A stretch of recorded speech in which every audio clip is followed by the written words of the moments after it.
Yo yo yo tout le monde, j'espère que vous allez bien. On fait une nouvelle vidéo traduction de Kelly Slater. Il y a pas mal de passages intéressants dans cette traduction où il parle de sa marque, de ses délires entre potes. Et au final ça parle un peu de comment aujourd'hui il gère et comment il voit son entreprise. Il parle aussi de sa vague, la vague de Kelly avec son barrel de dingue quoi, qui tient hyper longtemps. Donc j'ai trouvé ça intéressant. Avec Paul on a voulu vous partager ça. Donc c'est maintenant, on vous a traduit ça. N'hésitez pas à mettre dans les commentaires ce que vous en avez pensé. Et je vous dis à très bientôt. Ciao.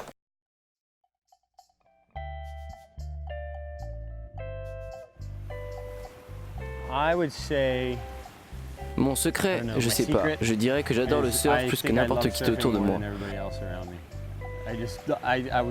Je dors surf, je rêve surf, j'ai envie de surfer dès le moment où je me réveille. J'imagine que je suis en train de surfer, ce que je ressens à l'intérieur de mon corps à ce moment-là. C'est devenu une véritable obsession. J'adore tellement ce sport. Vous le savez, je viens d'une famille brisée, donc je sens que psychologiquement, le surf m'aide à aller bien. J'ai aussi un grand frère qui essayait de me battre sur tous les plans, donc le surf est devenu un truc hyper compétitif entre nous. En gros, cette dynamique est née de l'énergie autour de moi qui m'a permis de finalement trouver le truc dans lequel j'étais meilleur que dans n'importe quel autre sport et aussi meilleur. Quel a été votre moment préféré des dernières années?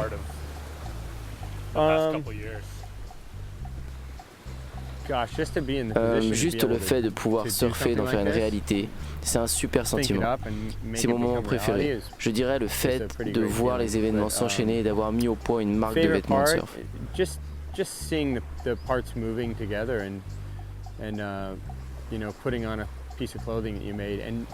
Ce que je trouve le plus appréciable, c'est de savoir où sont fabriqués les vêtements et qu'on a fait du bon boulot. Tout ça, ajouté à la responsabilité sociale avec la fondation pour notre marque, le fait d'offrir à nos employés des conditions décentes, de travailler avec des gens bien. Donc ouais, le fait de pouvoir dire voilà ce que je fais, voilà où c'est fabriqué, voilà qui fabrique, etc. Ça me rend fier du truc dans son ensemble. Donc on est content d'être parfaitement transparent sur la chaîne de production. J'ajouterais aussi que ça n'a pas été le cas pour pas mal de choses pour lesquelles j'ai travaillé dans le passé. Ça explique aussi pourquoi je ressentais tant cette obligation et cette responsabilité de faire les choses correctement cette fois-ci. À propos de la piscine à vagues, tu n'as pas surfé la première vague, on le sait tous, mais quand tu as vu cette première vague de tes propres yeux, quelle est la première chose qui t'est passée par la tête? J'étais très ému, enfin, j'étais en train de regarder ce qu'on venait de créer, la vague à barrel la plus parfaite qu'on puisse imaginer. La seule chose qu'on pouvait en dire, c'est rendons-la encore plus grosse.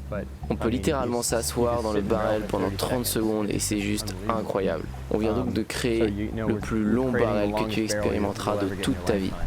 J'étais donc en train d'observer la vague, de ressentir toutes ces choses et au même moment, j'étais en train de me dire ça peut paraître chelou, mais que pour les surfeurs, il s'agissait d'une vraie bombe nucléaire. Est-ce qu'on devrait avoir une piscine à vagues? Est-ce qu'on ne devrait pas? Comment faire pour l'utiliser de la façon la plus responsable possible? Il y a pas mal de choses qui m'ont traversé l'esprit à ce moment-là. Qui sont tes musiciens préférés? Mes musiciens préférés, c'est dur. Mon chanteur préféré de tous les temps, c'est sans hésiter Stevie Wonder. J'adore Stevie Wonder. Dès que j'écoute ses chansons, ça me rend ma journée plus heureuse qu'elle ne l'était.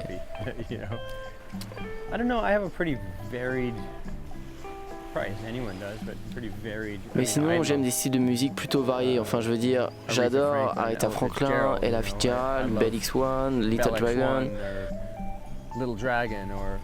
Outcast, des vieilles chansons de mon groupe de rap préféré. André 3000 aussi, il a commencé le surf il y a quelques années, je l'ai rencontré récemment et il adore ça. Mais je sais pas, je pense qu'on a tous un album préféré pendant une certaine période puisque ça correspond à certaines périodes de nos vies.